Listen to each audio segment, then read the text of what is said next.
لا حول ولا قوة إلا بالله العلي العظيم.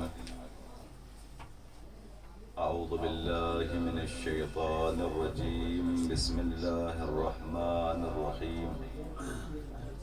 الحمد لله الذي نور قلوبنا ببلاء الحسين وأخيه وجده وأبيه وأمه وبنيه وشيعته ومواليه، وجل عيوننا بالبكاء في عزائه ومصيبته، وجعل هاتين الموهبتين وسيلة لنا في نيل قربته وتحصيل رحمته. محمد من تم عليه نعمته وصرف عنه نقمته. الصلاة والسلام والتحية والإكرام على سيد أسل ما في الوجود، سر الله في كل موجود، نقطة دائرة الوجود، صاحب لواء الحمد والمقام المحمود، مولى ومولى الثقلين، جد الحسن والحسين، أبي القاسم محمد.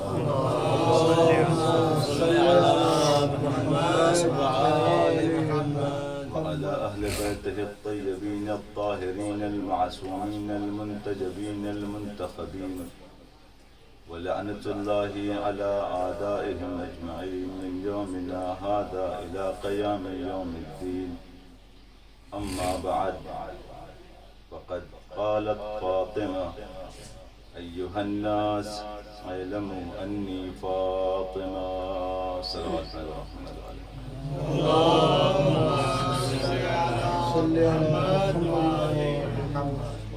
حضرات گرامی قدر، صاحبان فکر و فہم،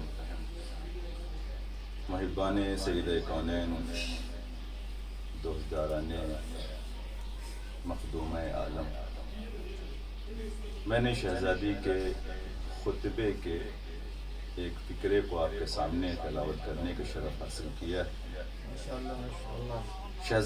شہزادی عالمیان اغیار کے درمیان بھرے دربار میں خطاب کر رہی ہیں، اور یہ خطاب ایسا ہے جسے علماء بیان فرماتے ہیں کہ فصاحت و بلاغت کی معراج ہے بی بی کا یہ کلام۔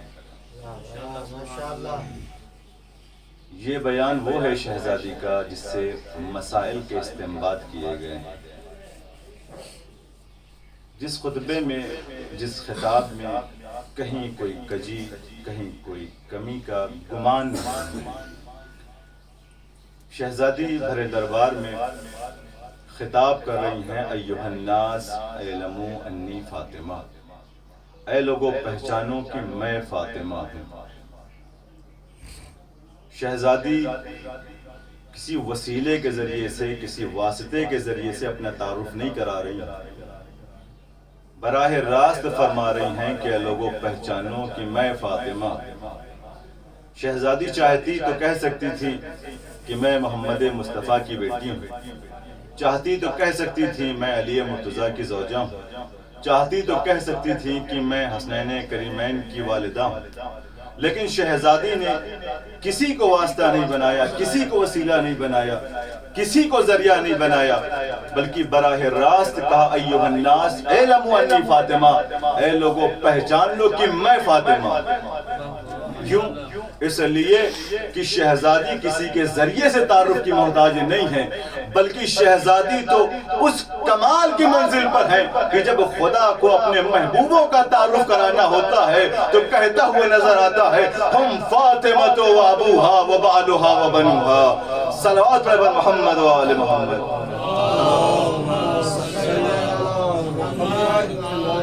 کسی تعارف کی محتاج نہیں ہے۔ شہزادی خود میں ایک کمال ہے، خود میں ایک شخصیت ہے، لہذا کسی کے ذریعے سے تعارف نہیں کرایا۔ سیدھا خطاب ہے: ایھا الناس اعلموا انی فاطمہ، اے لوگوں پہچانو کہ میں فاطمہ۔ عزیزان گرامی، اور شہزادی کا جو خطاب ہے، میں نے پہلے آپ کے سامنے عرض کیا کہ بلاغت کی معراج ہے شہزادی کا یہ کلام، کہ جہاں پر کسی قسم کی کوئی کجی آپ کو نظر نہیں آئے گی۔ شہزادی کے پاس مترادفات کی کمی نہیں تھی، الفاظ کی کمی نہیں تھی، لیکن اس کے باوجود شہزادی نے ایک ایک جملے کا جو استعمال کیا اس خطبے میں، بڑا سوچ کر سمجھ کر انتخاب کیا. فرماتی ہیں اعلموا, پہچان لو. صاحبان علم تشریف فرمائیں, ہم آپ اگر اس کلام میں اگر مترادفات کا استعمال کریں تو ہو سکتا ہے کہ اعلموا کی جگہ ادرکوا کا لفظ استعمال کر دیں, افہموا کا لفظ استعمال کر دیں, اعرفوا کا لفظ استعمال کر دیں. یہ سارے مترادفات اور تقریباً ایک معنی میں ہے, لیکن شہزادی جو لفظ استعمال کر رہی ہیں اس کی معنویت کا آپ اندازہ کریں کہ شہزادی کیوں اعلموا کہہ رہی ہیں. شہزادی کہہ سکتی تھی کہ مجھے ادرکو, مجھے جانو. عزیزان گرامی, یہ لفظ تو قرآن مجید میں بھی آیا, سورہ قدر میں آیا ہے, وَمَا أَدْرَاكَ مَا لَيْلَةُ الْقَدْرِ, کہ تم کیا جانو کہ ليلة القدر کیا ہے. لیکن شہزادی نے ادرکو کا لفظ استعمال نہیں کیا, افہموا کا لفظ استعمال نہیں کیا, اعرفوا کا لفظ استعمال نہیں کیا, بلکہ شہزادی فرماتی ہے اعلموا, مجھے پہچانو. اس لیے کہ اگر شہزادی ادرکو کہتی تو ادرکو کا معنی یہ ہے کہ تمام ماہیات اور تمام جوانب کے ذریعے سے کل علم حاصل کرنا ادراک کہلاتا ہے. تمام معنویت کو, تمام چیزیں جو اس میں شامل ہیں, ہر جوانب کو جاننا یہ ادراک کہلاتا ہے. اعلموا بس مجرد جاننا ہے. بھئی ایک شخص کو آپ میرے سامنے لے کر آئے, میرا شناسہ ہے, آپ اسے کہیں آپ اس کو جانتے ہیں, میں کہوں گا بے شک میں اسے جانتا ہوں, میں نے دیکھا ہے, بارہا میری ملاقات ہوئی, سلام دعا ہوئی ہے, لیکن پس پشت وہ کیا کرتا ہے, کہاں سے تعلق رکھتا ہے, اس کا بیک گراؤنڈ کیا ہے, ماں باپ کیا ہے, مجھے اس کی حقیقت کا علم نہیں ہے. جب حقیقت کا علم نہیں ہے تو صرف اور صرف جاننا ہوگا, پہچاننا نہیں ہوگا. تو جو میرا عزیز ہے, شہزادی اعلموا کہہ کے بتانا یہ چاہ رہی ہے کہ تمہارے ادراک میں اتنی وسعت نہیں ہے کہ تم حقیقت فاطمہ تک پہنچ سکو. بس یہی سمجھو کہ فاطمہ کیا ہے. صلوات علی محمد و آل محمد.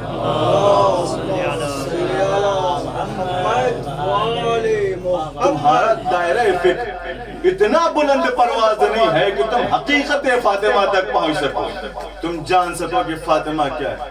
نہیں, بس اتنا جان لو کہ جو تمہارے سامنے جو خطاب کر رہی ہے وہ خطاب فاطمہ کر رہی ہے. ایوہ الناس اعلموا انی فاطمہ, لوگوں پہچانو کہ میں فاطمہ.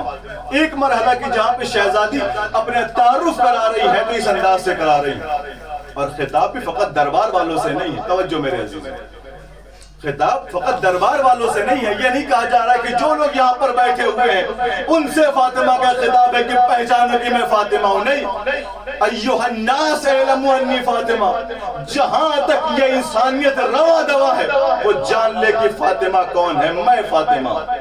عزیزان گرامی, فاطمہ اپنا تعارف کرا رہی ہیں. عزیزان گرامی, شہزادی جو اپنا تعارف کرا رہی ہیں اور اس کے بعد کہتی ہیں کہ میرے بابا کا نام محمد ہے اور میں جو کہتی ہوں وہ سچ کہتی ہوں اور میرے کلام میں کسی کجی اور غلطی کا امکان نہیں ہے. کیوں؟ اس لیے کہ آیت تطہیر زہرا کی شان میں نازل ہوئی ہے.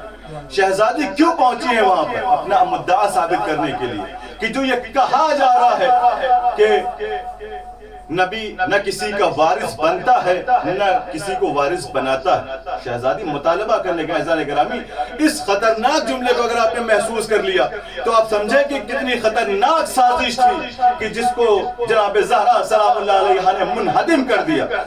کیا کہا جا رہا ہے کہ نہ نبی وارث بنتا ہے نہ وارث بناتا ہے.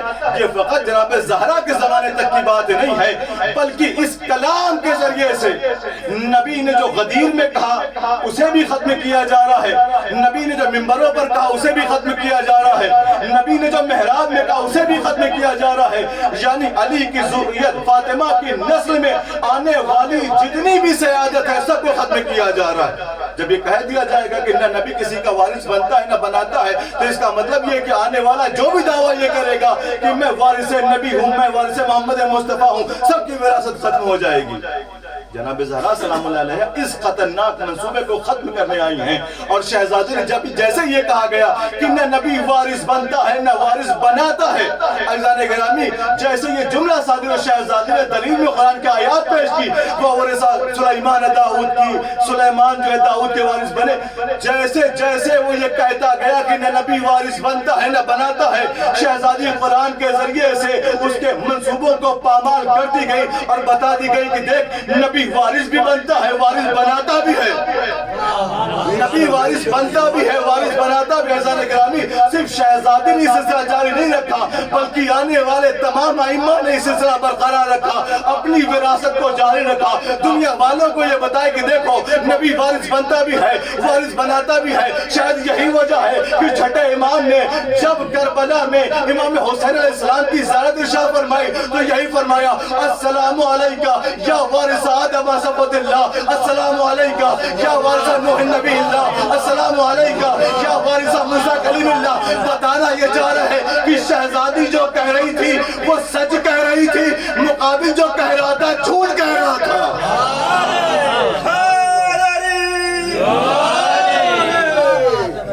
تم وراثت کا انکار کرو گے، ہم آخری تک وراثت کو ثابت کریں گے۔ تم یہ کہہ رہے ہو کہ نہ نبی وارث بنتا ہے نہ وارث بناتا ہے، تم فقط محمد مصطفیٰ کی بات کرتے ہو۔ ہم آدم کے بھی وارث ہیں، ہم نوح کے بھی وارث ہیں، ہم ابراہیم کے بھی وارث ہیں، ہم موسیٰ کے بھی وارث ہیں، عیسیٰ کے بھی وارث ہیں۔ منصوبہ ہم چلنے نہیں دیں گے، تمہارا یہ منصوبہ ہم کامیاب نہیں ہونے دیں گے۔ ہم قرآن کی ضرب سے تمہارے منصوبوں کے قصر کو ڈھا دیں گے، تمہارے قصر کو ہم تناور نہیں ہونے دیں گے، بلند نہیں ہونے دیں گے۔ شہزادی اس وراثت کو بچا رہی۔ عزیزان گرامی، کون ہے شہزادی؟ عزیزان گرامی، پیغمبر علیہ السلام۔ جب ضرورت پڑی اسلام کو مواحلے میں کیا ہے؟ کوئی تلوار کی جنگ نہیں ہونی، صرف یہ ہے کہ حقانیت کو ثابت کرنا ہے، صداقت کو ثابت کرنا ہے۔ تم اپنے نفسوں کو لے کر آؤ، اپنے نفسوں کو لے کر آئے، تو اپنی عورتوں کو لے کر آؤ، اپنی عورتوں کو لے کر آئے، تو اپنے بچوں کو لے کر آؤ، اپنے بچوں کو لے کر آئے۔ نتیجہ کیا ہے؟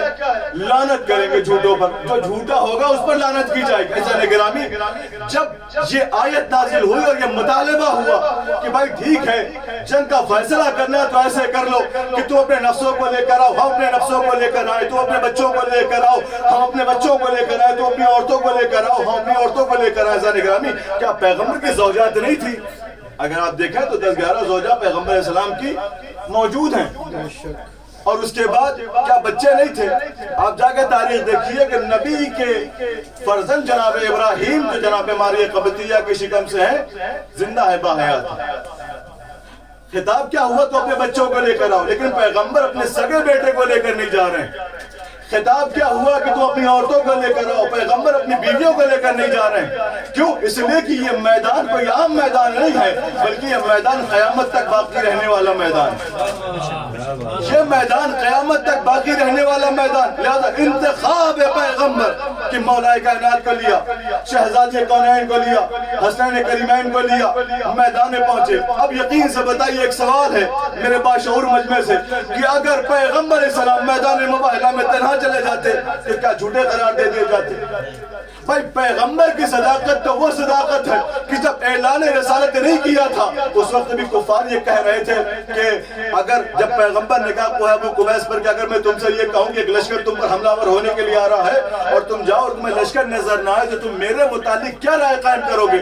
تو کفار تھے، کسی کے قابو میں نہیں تھے، لیکن اس کے باوجود وہ یہ کہتے ہوئے نظر آ رہے ہیں کہ اے محمد مصطفیٰ، تمہاری صداقت تو یہ ہے کہ اگر ہم جائیں اور ہمیں لشکر نظر نہ آئے تو ہم یہ کہہ دیں گے کہ ہم اندھے ہو گئے ہیں لیکن تم سچ کہتے ہو، ہم نابینا ہو گئے لیکن تم سچ کہتے ہو۔ یہ صداقت کا عالم ہے۔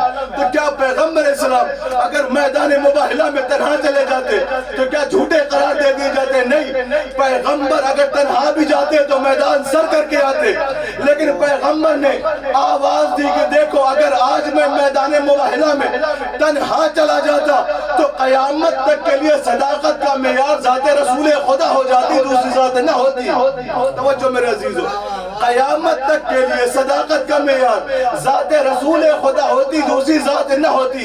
پیغمبر نے علی کو اپنے ساتھ لیا، فاطمہ کو اپنے ساتھ لیا، حسنین کو اپنے ساتھ لیا، اور دنیا والوں کو یہ بتا دیا کہ دیکھو جو میرے مقابلے میں آئے وہ بھی جھوٹا ہے، جو علی کے مقابلے میں آئے وہ بھی جھوٹا ہے، جو فاطمہ کے مقابلے میں آئے وہ بھی جھوٹا ہے۔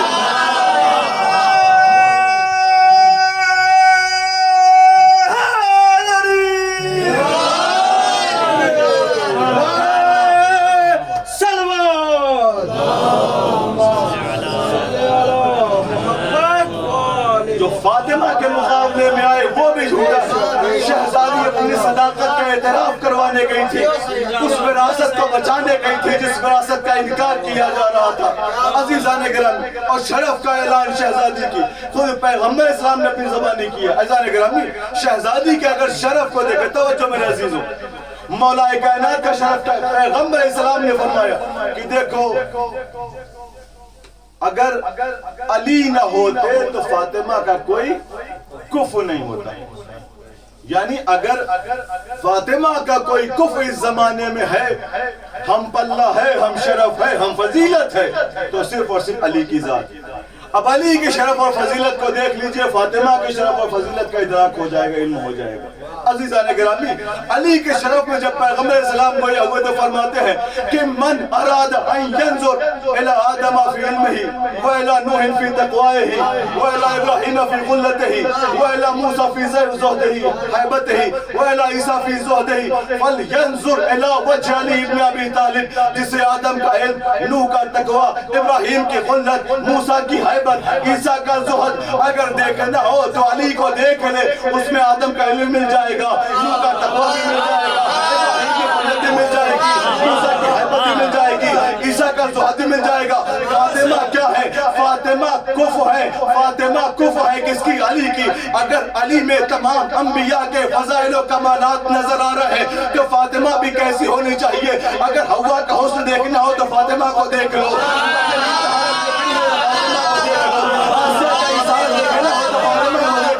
اس کا مطلب یہ ہے کہ حوا سے لے کر جناب خدیجہ تک تمام زنان عالم کی، سیدان عالم کی اگر تمام خصوصیتوں کو جمع کر دیا جائے تو فاطمہ بنتی ہے۔ محمد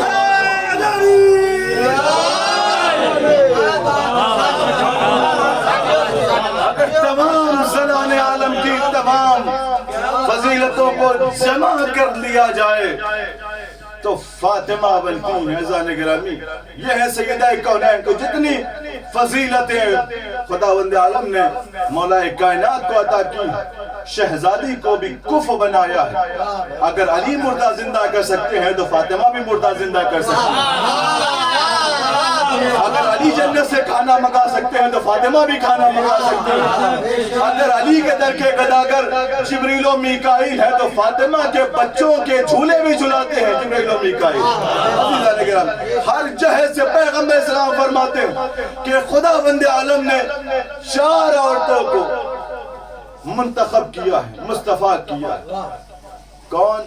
جناب مریم، دوسری جناب آسیہ، تیسری جناب خدیجہ، اور چوتھی جناب فاطمہ زہرا سلام اللہ علیہ۔ عزیزان گرامی، حدیث کا ظاہر یہی کہتا ہے کہ چونکہ چاروں منتخب ہوئی ہیں لہٰذا انتخاب میں مساوات۔ جس طریقے سے مریم کا انتخاب ہوا ہے اسی طریقے سے جناب آسیہ کا انتخاب ہوا ہے، اسی طریقے سے جناب خدیجہ کا انتخاب اور جناب زہرا کا بھی انتخاب اسی جیسا ہے۔ لیکن اگر وجہ انتخاب کو دیکھیں گے تو آپ کو فرق واضح ہو جائے گا کہ وجہ انتخاب ایک جیسا نہیں ہے بلکہ فرق ہے۔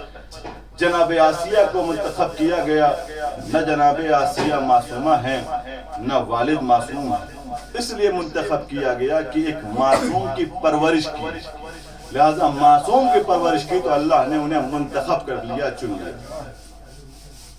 جناب مریم کا انتخاب 2 وجہوں سے ہے، ایک تو خود معصومہ ہے، دوسرا ایک معصوم کی ماں بھی، لہذا آسیہ کا انتخاب ایک سبب سے، ایک وجہ سے، جناب مریم کا انتخاب 2 وجہ سے، جناب خدیجہ کا انتخاب کیا 2 وجہ سے، ایک تو معصوم کی زوجہ ہے، دوسرا معصومہ کی ماں ہے، لہذا آسیہ کا وجہ انتخاب 1، مریم کا وجہ انتخاب 2، جناب خدیجہ کا وجہ انتخاب 2 کہ شوہر بھی معصوم ہے، بیٹی بھی معصومہ ہے، لیکن کیا کہنا جناب سیدہ کا کہ جن کا انتخاب ہر جہد سے کامل و اکمل نظر آئے گا، کہ جو خود بھی معصومہ ہے، باپ بھی معصوم ہے، شوہر بھی معصوم ہے، بیٹے بھی معصوم ہے۔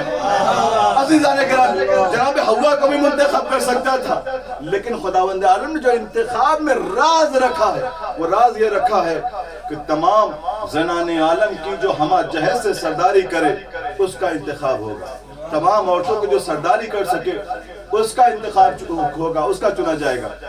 جناب حوا کو اگر تمام زنان عالم کی سرداری کے لیے چن لیتا اور آئیڈیل کے طور پہ نمونے عمل کے طور پہ انہیں انتخاب کر لیتا تو وہ انتخاب مکمل نہ ہوتا، اس لیے کہ جناب حوا یہ تو بتا سکتی ہیں کہ شوہر کے حقوق کو کیسے ادا کیا جائے، بچوں کی تربیت کیسے کی جائے، لیکن باپ کی اطاعت کیسے کی جائے یہ نہیں بتا سکتی، اس لیے کہ جناب حوا زوجہ ہیں، ماں ہیں، لیکن کسی کی بیٹی نہیں ہے۔ اسی طریقے سے اگر جناب مریم کو خالص نمونہ عمل بنا دیتا، آئیڈیل بنا دیتا، تو جناب مریم ماں کے کردار کو تو پیش کر سکتی ہیں، بیٹی کے کردار کو تو پیش کر سکتی ہیں، لیکن زوجیت والا عنصر موجود نہیں ہے، لہذا خدمت زوج کیسے ہو سکتی ہے، شوہر کے اطاعت کیسے ہو سکتی ہے، یہ بیان نہیں کر سکتی ہیں۔ اسی طریقے دوسری چیزیں، لیکن جناب سید کونین کو جو نمونہ عمل بنایا ہے، جو آئیڈیل بنایا ہے، وہ ہر جہت سے کہ پتہ ہے کہ کس طریقے سے باپ کی خدمت کی جائے، اس طریقے سے کی جائے کہ باپ یہ خود کہتا ہوا نظر آئے کہ فاطمہ اپنے بابا کی ماں ہے، اس طریقے سے بیٹوں کی تربیت کرے کہ دنیا دیکھے کہ یہ گلشن کس طریقے سے خوشبو دے رہا ہے کہ آج تک شام زہرا کے گلشن کے 2 پھول مہک رہے ہیں ہر طرف۔ اور اس کے بعد زوجیت میں جس طریقے سے خدمت کی ہے شہزادی نے، خود مولا کائنات نے کہا کہ میں نے اپنی زوجہ کو اپنی عبادت میں معاون پایا۔ عزیزان گرامی، ہم آج جو ہے سے شہزادی کی ذات کامل و اکمل ہے، اور شہزادی کی ذات وہ ذات ہے کہ اگر ان سے توسل کیا جائے، شہزادی کی راہ میں اگر چلا جائے، ان سے منسلک ہوا جائے، ان سے متصل ہوا جائے تو اس کی بھی برکتیں بے شمار۔ ایک بڑی معروف کتاب ہے کہ جس کا نام ہے فاطمہ من المہدی الی اللہد، وہ کتاب آیت اللہ کاظم قزوینی کی، کہ خود اس کتاب کے مقدمے میں ان کے بیٹے نے یہ بات لکھی ہے کہ جتنا میرے بابا کو اس کتاب سے انس تھا، اور بھی کتابیں انہوں نے لکھی ہیں، لیکن جتنا انس اس کتاب سے تھا کسی دوسری کتاب سے نہیں تھا، جتنا اس کتاب کو مرغوب اور محبوب رکھتے تھے کسی اور کتاب کو نہیں رکھتے تھے، حتیٰ کہ آخری وقت میں وصیت کی تھی کہ دیکھو جب میں اس دنیا سے چلا جاؤں تو میری اس کتاب کو میرے کفن کے ساتھ رکھ دینا۔ توجہ میرے عزیز، وصیت کی تھی کہ میرے اس کتاب کو میرے کفن میں رکھ دینا، میرے کفن میں رکھ دینا۔ عزیزان گرامی، جب ان کا انتقال ہوا، ان کی اس کتاب کو ان کے کفن کے ساتھ رکھ دیا گیا، اور ان کی وصیت یوں تو کربلا میں دفن ہونے کی تھی، لیکن اس سے پہلے غالباً انہیں قم میں دفن کیا گیا، یا پھر دوسرا ملتا ہے کہ انہیں جناب زینب سلام اللہ علیہ کے حرم میں دفن کیا گیا۔ اور اس کے بعد جب حالات سازگار ہوئے تو پھر وصیت پہ عمل کیا گیا، اور جب نبش قبر کیا گیا تو لوگوں نے کیا دیکھا کہ جس طریقے سے 70 برس پہلے انہیں دفن کیا گیا تھا، بالکل ویسے ہی کفن بھی ہے اور جسم بھی ویسے ہی ہے، نہ کفن کو کوئی ضرر پہنچا تھا، نہ جسم کو کوئی ضرر پہنچا تھا، اور تو اور جو کتاب رکھی گئی تھی فاطمہ من المہدی الی اللہد، اس کتاب کا ایک ورق بھی مڑا ہوا نہیں تھا۔ توجہ میرے عزیزو، اس کتاب میں بھی ذرہ برابر کوئی فرق نہیں تھا۔ 70 برس کے بعد بھی وہ کتاب ویسی کی ویسی تھی، وہ کفن ویسا کی ویسا تھا، وہ جسم ویسا کی ویسا تھا۔ اس کا مطلب یہ ہے جس کے دل میں محبت فاطمہ ہو اسے کوئی چیز مٹا نہیں سکتی ہے۔ جہاں محبت فاطمہ ہو، جس جگہ محبت فاطمہ، وہ چیز خاک میں نہیں ملا کرتی ہے، بلکہ اللہ اسے حیات ابدی عطا کرتا ہے، اسے زندگی عطا کرتا ہے۔ وہ چیزیں مٹی میں نہیں ملا کرتی بلکہ ہمیشہ باقی رہتی ہے۔ دلیل کے طور پہ آپ کے سامنے ذکر کر رہا ہوں۔ یہ آخری بات، چونکہ دامن وقت میں گنجائش نہیں ہے، ختم ہو دعا۔ بنی اسرائیل کے لیے آسمان سے من و سلوہ آئے، قرآن آپ کے سامنے دعا کرتے تھے، آسمان سے ان کے لیے اچھی اچھی غذائیں، بہترین غذائیں، لذیذ غذائیں آ جاتی اور وہ اسے کھاتے، لیکن وہ غذائیں ایک وقت تناول کرتے تھے، لیکن دوسرے وقت میں کیا ہوتا تھا، انہیں پھر بھوک لگ جاتی تھی اور پھر دعا کرتے تھے، پھر من و سلوہ آتا تھا۔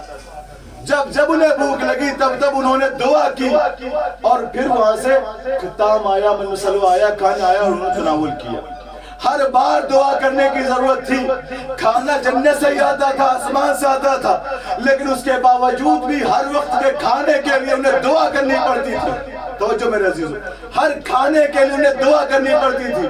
لیکن شہزادی کی ایک کنیز ہے جناب ام ایمن, جا رہی ہیں سفر پر, راستے میں پیاس کا غلبہ ہوا, اس قدر غلبہ ہوا کہ قریب تھا کہ شدت پیاس سے ہلاک ہو جائے. دعا کی پروردگار میں تیری کنیز خاص کی کنیز ہوں, کیا تیرا منشا اور ارادہ یہی ہے کہ میں پیاس سے جا بلب ہو کے اس دنیا سے گزر جاؤں؟ ابھی دعا ختم بھی نہ ہوئی تھی, کیا دیکھا کہ آسمان سے پانی نازل ہوا.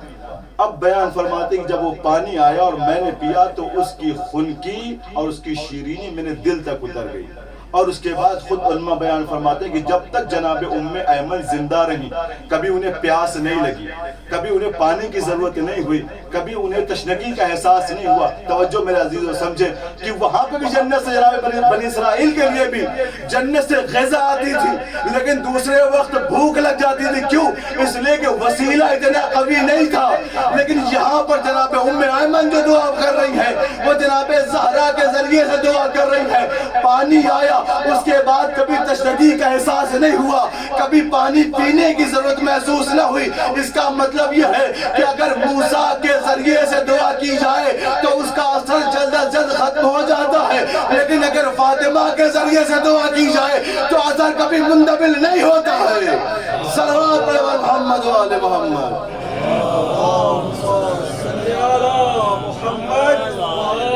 اس دعا کا اثر کبھی ختم نہیں ہوتا, ہمیشہ باقی رہتا ہے. جناب ام ایمن نے دعا کی, کبھی تشنگی کا احساس نہیں ہوا, کبھی پیاس کا احساس نہیں ہوا. عزیزان گرامی, جناب صدیقہ طاہرہ کی ذات, جناب فاطمہ الزہرا کی ذات, غیور بی بی, باعفت, باحیا, مرکز طہارت جناب زہرا سلام اللہ علیہ دربار میں کھڑی. عزیزان گرامی, محسوس کرنے کی بات ہے کہ آخر کیا سبب تھا کہ شہزادی گھر سے نکل کر دربار تک آ گئی. ایک علت میں نے آپ کے سامنے ذکر کی کہ جس وراثت کا انکار کیا جا رہا تھا, شہزادی جس وراثت کو برقرار رکھنے کی ذمہ داری ہے شہزادی کے کاندھوں پر کہ اس وراثت کو زندہ کرے, اور جو یہ دعویٰ کر رہا ہے کہ نہ نبی وارث بنتا ہے نہ وارث بناتا ہے, اس کو جھوٹا ثابت کرے. عزیزان گرامی, اور بھی خاتون عالم گزری. جناب ابراہیم کے بارے میں ملتا ہے کہ جناب ابراہیم بڑے غیور تھے, بہت غیور تھے, اور جب نمرود کے علاقے سے نکل رہے تھے تو جناب سارا کو بھی اپنے ساتھ لے کر نکلے, لیکن چونکہ بڑے غیور تھے اس لیے پسند نہیں کرتے تھے کہ کسی نامحرم کی نظر جناب سارا پر پڑے. لہٰذا ایک محمل بنائی, ایک صندوق سا بنایا, اور اس صندوق کے اندر جناب سارا کو بٹھایا تاکہ کسی غیر کی نظر جناب سارا پر نہ پڑے. اور جب جناب سارا کو لے کر چلے اور ایک موقع پر آئے کہ جہاں سے مصر شروع ہوتا تھا, وہاں پہ جو سرحدی محافظ تھے انہوں نے کہا تمہیں صندوق دکھانا پڑے گا کہ صندوق کے اندر کیا ہے. جناب ابراہیم نے کہا اس میں میری حرمت ہے. انہوں نے کہا نہیں, تمہیں صندوق دکھانا پڑے گا. جناب ابراہیم نے صندوق کو کھولا. محافظوں نے, جو سرحدی پولیس تھے, انہوں نے جب دیکھا اور ان کی نظر جناب سارا کے بے حد حسن و جمال پر پڑی تو فوراً انہوں نے بادشاہ کو خبر پہنچائی کہ ایک شخص ہے جو بے حد حسین و جمیل خاتون کو اپنے ساتھ لیے ہوئے سفر کر رہا ہے اور ہمارے علاقے میں داخل ہو رہا ہے. جب بادشاہ نے یہ توصیف سنی, بلایا, کہا کہ لے کر آؤ, ہمارے سامنے پیش کرو. جناب ابراہیم کو لایا گیا. بادشاہ نے اصرار کیا اس صندوق کو کھولو اور اس کے اندر جو خاتون ہے اسے میرے سامنے پیش کرو. جناب ابراہیم نے کہا اس میں میری حرمت ہے, میری عزت ہے, لہٰذا میں نہیں کھول سکتا. اس نے کہا نہیں, تمہیں ہمارے حدود سے گزرنے کی اجازت نہیں ملے گی اگر تم نے صندوق کو نہیں کھولا. صندوق کھولا گیا. بادشاہ نے جناب سارا کے بے تحاشا بے حد حسن و جمال کو دیکھا. بے ساختہ چاہتا ہے کہ ہاتھ بڑھا کر جناب سارا کو چھو لیں.